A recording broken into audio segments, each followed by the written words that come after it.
Good morning class 12 B. देखिए last चैन पे हम लोगों ने इंटरफेरेंस वाला पार्ट ख़त्म किया था। अब हमको डिफ्रैक्शन वाले पार्ट को देखना है। डिफ्रैक्शन होता क्या है? डिफ्रैक्शन की फिनोमेना पहली बात तो ग्रिमार्डी साइंटिस्ट ने बताया था। देखिए जब लाइट रेज किसी मीडियम में ट्रैवल करती हैं और जब एक मीडियम से दूसरी मीडियम में जाती हैं तो रेज बेंड कर जाती हैं। मीडियम चेंज होने से अगर रेज बेंड कर रही हैं तब तो उसको हम लोग रिफ्रैक्शन कहते हैं, रिफ्रैक्शन ऑफ लाइट। लेकिन बिना मीडियम चेंज हुए अगर रेज बेंड कर जा रही हैं तो वो डिफ्रैक्शन कहलाता है। ठीक है, रास्ते में कोई ऑब्स्टिकल्स आ जाएं, कोई एपर्चर आ जाए। ऑब्स्टिकल्स, एपर्चर मीन्स छोटा सा कोई झरोखा हो, कहीं कोई छेद हो, तो उनसे लाइट पास होकर के बेंड हो जाती है। ठीक है, तो इस फिनोमेना को हम लोग डिफ्रैक्शन कहते हैं। तो डिफ्रैक्शन क्या हो गया? The phenomena of bending of light round the corners of obstacle and aperture and enter into the geometrical shadow is called diffraction. ठीक है, इसका बहुत सिंपल एग्जांपल्स दिखता है, मैं अक्सर बोलता रहता हूँ। जैसे अगर मैं घर के अंदर बैठा हुआ हूँ और घर के खिड़की दरवाजे सब बंद हैं और अगर किसी दूसरे मोहल्ले से भी रात के समय बारात निकल रही हो तो उसके बैंड बाजे की आवाज़ दूसरी गली से होती हुई, गली कूचियों से होती हुई, हमारे अगर मैं कहीं कोने में बैठा हुआ पढ़ रहा हूँ तो वहाँ तक आवाज़ पहुँच जाती है। तुरंत समझ में आ जाता है कि कहीं बैंड बाजे बज रहे हैं। तो ऐसा क्या है कि साउंड जो है दूसरी गली से होती हुई और हमारे कमरे में उसका वहाँ तक पहुँच गई जहाँ मैं बैठा हूँ। कोई ऐसी कंडीशन ज़रूर होगी जिसको साउंड फुलफ़िल कर रही होगी, जिसकी वजह से वो पहुँच गई।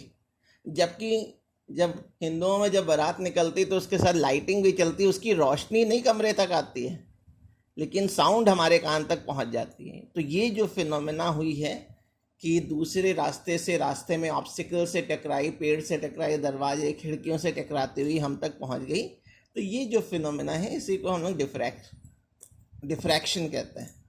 ठीक है, तो साउंड ने ऐसी क्या कंडीशन फुलफ़िल करी जिसकी वजह से वो हम तक पहुंच गई है? तो कंडीशन हमें देखना है डिफ्रैक्शन के लिए। तो देखिए डिफ्रैक्शन को अगर आप ऑब्जर्व करना चाहते हैं, जैसे साउंड में डिफ्रैक्शन को हमने ऑब्जर्व किया, तो उसका रीज़न क्या है? देखिए डिफ्रैक्शन आप तभी ऑब्जर्व कर पाएंगे जब रास्ते में जो भी ऑब्स्टिकल्स आ रहे हैं, जो भी रुकावटें आ रही हैं, जो भी एपर्चर है, जो झरोखे हैं, छेद हैं, उनका साइज ज़रूरी है कि वेवलेंथ के बराबर होना चाहिए। वेवलेंथ ऑफ साउंड को अगर साउंड को सुनना है तो वेवलेंथ ऑफ साउंड के बराबर होना चाहिए, और लाइट में डिफ्रैक्शन देखना है तो वेवलेंथ ऑफ लाइट के बराबर होनी चाहिए। तो इसेंशियल कंडीशन क्या होगी डिफ्रैक्शन के लिए? कि the size of the obstacle और aperture should be of the order of wavelength. ठीक है, अब डिफ्रैक्शन बच्चों दो टाइप का होता है। एक कहलाता है फ्रेशनेल्स क्लास ऑफ डिफ्रैक्शन और दूसरा है फ्रॉनहोफर क्लास ऑफ डिफ्रैक्शन। दोनों को मैं डिफाइन नहीं कर रहा हूँ, दोनों में डिफरेंस करके बता रहा हूँ। अगर एग्जाम में अलग अलग आएगा तो उसी को हम लोग अलग कर लेंगे। देखिए फ्रेशनेल्स डिफ्रैक्शन में जो सोर्स होगा उसकी ऑब्स्टिकल से और स्क्रीन से जो डिस्टेंस होनी चाहिए वो फाइनाइट डिस्टेंस होनी चाहिए। लेकिन अगर सोर्स की ऑब्स्टिकल और स्क्रीन से डिस्टेंस इनफाइनाइट है तो वो फ्रॉनहोफर डिफ्रैक्शन होगा। फ्रेशनल डिफ्रैक्शन में फाइनाइट डिस्टेंस पे होंगे सोर्स से ऑब्स्टिकल और एपर्चर की डिस्टेंस। और फ्रेशनल डिफ्रैक्शन में जो वेव फ्रंट का फॉर्म होता है बच्चों, वो या तो स्फेरिकल वेव फ्रंट होगी या सिलिंड्रिकल वेव फ्रंट होगी। लेकिन फ्रॉनहोफर डिफ्रैक्शन में वेव फ्रंट का जो शेप होगा वो प्लेन होगा। और फ्रेशनल्स डिफ्रैक्शन को देखने के लिए हमें कोई लेंस की ज़रूरत नहीं पड़ती, तो मैंने लिख दिया है नो लेंसेज आर रिक्वायर्ड। ठीक है, जबकि फ्रॉनहोफर्स डिफ्रैक्शन को देखने के लिए दो लेंसेज की ज़रूरत पड़ती है, 2 लेंसेज आर रिक्वायर्ड। तो देखिए ये जो अगली हेडिंग आपको नज़र आ रही है, diffraction of light due to a single slit, तो ये आपको वैसे ही समझ जाना चाहिए कि यहाँ 2 लेंसेज लगे हुए हैं, तो ये फ्रॉनहोफर डिफ्रैक्शन की मैं बात कर रहा हूँ। इसका एक ज्योमेट्रिकल अरेंजमेंट आपसे पूछता है, तो ज्योमेट्रिकल अरेंजमेंट ये डायग्राम, ठीक है ना। तो जरा इस डायग्राम को समझिएगा। मैंने एस पॉइंट पे कोई कोहेरेंट लाइट सोर्स रख दिया है जिससे मोनोक्रोमेटिक लाइट एमिट हो रही है। ये कोहेरेंट सोर्स लेंस L1 के फोकस पे रखा हुआ है।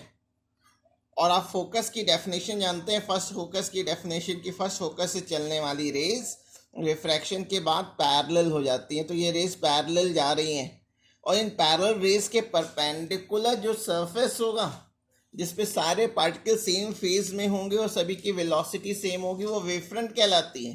तो जो आपको ये रेड कलर का नज़र आ रहा है WW', ये प्लेन वेवफ्रंट है।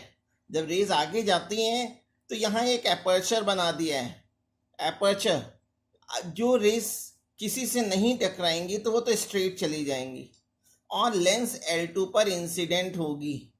और जो लेंस L2 का जो फोकस है वहाँ पे मैंने एक स्क्रीन लगा दिया है, तो पैरेलल चलने वाली रेज रिफ्रैक्शन के बाद O पॉइंट पे फोकस हो जाएंगी। लेकिन जो रेज एपर्चर के कॉर्नर से डिफ्रैक्ट हो गई हैं यानी बेंड हो गई हैं थीटा एंगल पर, वो O पे नहीं पहुंचेंगी, या तो P पे पहुंचेंगी या नीचे कहीं P' पे पहुंचेंगी। तो आप फिगर में देखिए कि जो B से रेस P पे पहुंच रही है और जो A से रेस P पे पहुंच रही हैं, इसमें B से B' P वाले ने ज़्यादा डिस्टेंस कवर किया है एज कंपेयर टू AP। तो अगर मैं दोनों के पाथ का डिफरेंस अगर पता करूं यानी पाथ डिफरेंस निकालना हो, तो मैंने A से एक परपेंडिकुलर ड्रॉ कर दिया है BB' पे, AN परपेंडिकुलर ड्रॉ कर दिया। और ये जो एपर्चर का जो डिस्टेंस बिटवीन द एपर्चर मैंने स्मॉल d ले लिया, ठीक है। तो इस ट्राइंगल में, ट्राइंगल ABN में अगर मैं साइन थीटा लगा लूँ तो जैसे मुझे BN पाथ डिफरेंस की वैल्यू पता चल जाएगी। पाथ डिफरेंस BN कैसे निकालेंगे, BB' P में से AP को माइनस करेंगे और एपर्चर को मैंने स्मॉल d ले रखा है, तो इसमें साइन थीटा का फॉर्मूला लगाया। साइन थीटा हो जाएगा perpendicular BN upon hypotenuse AB। BN की वैल्यू मैंने इक्वेशन 1 में डेल्टा x ले रखी है और AB की वैल्यू स्मॉल d है, तो इससे पाथ डिफरेंस की वैल्यू आ गई d साइन थीटा। अगर चिल्ड्रन आप स्क्रीन पे चाहते हैं कि आपको मिनिमम इंटेंसिटी मिले, मिनिमम इंटेंसिटी के लिए ज़रूरी है कि जो ये पाथ डिफरेंस डेल्टा x की वैल्यू है वो लैम्डा के इक्वल आनी चाहिए। तो मैं यहाँ पे रख दे रहा हूँ फर्स्ट मिनिमा के लिए, फर्स्ट लिख रहे हैं इसलिए थीटा को मैं θ1 लिख दे रहा हूँ, यानी d sine θ1 is equal to lambda. तो साइन θ1 इज इक्वल टू हो गया लैम्डा अपॉन d, ठीक है। अगर ये θ1 बहुत कम हो तो साइन θ1 को केवल θ1 ले लेते हैं, तो फर्स्ट मिनिमा मिलेगा लैम्डा बाई d पर। सिमिलरली अगर सेकेंड मिनिमा चाहिए तो डेल्टा x की वैल्यू 2 लैम्डा के इक्वल होगी, तो उस केस में यहाँ 2 लैम्डा रख देंगे। मेरा नेक्स्ट स्टेप यही है, तो मैंने नेक्स्ट स्टेप में किया है for second minima delta x को 2 लैम्डा ले लिया और ये 2 लैम्डा इसमें डेल्टा x की जगह इक्वेशन 2 में पुट किया है। जब पुट करेंगे तो यहाँ मैं साइन θ2 लिख ले रहा हूँ, तो साइन θ2 की वैल्यू आ गई 2 लैम्डा बाई d। तो अगर जनरल फॉर्म में कहना है कि अगर मुझे mth मिनिमा चाहिए तो m लैम्डा बाई d हो जाएगा।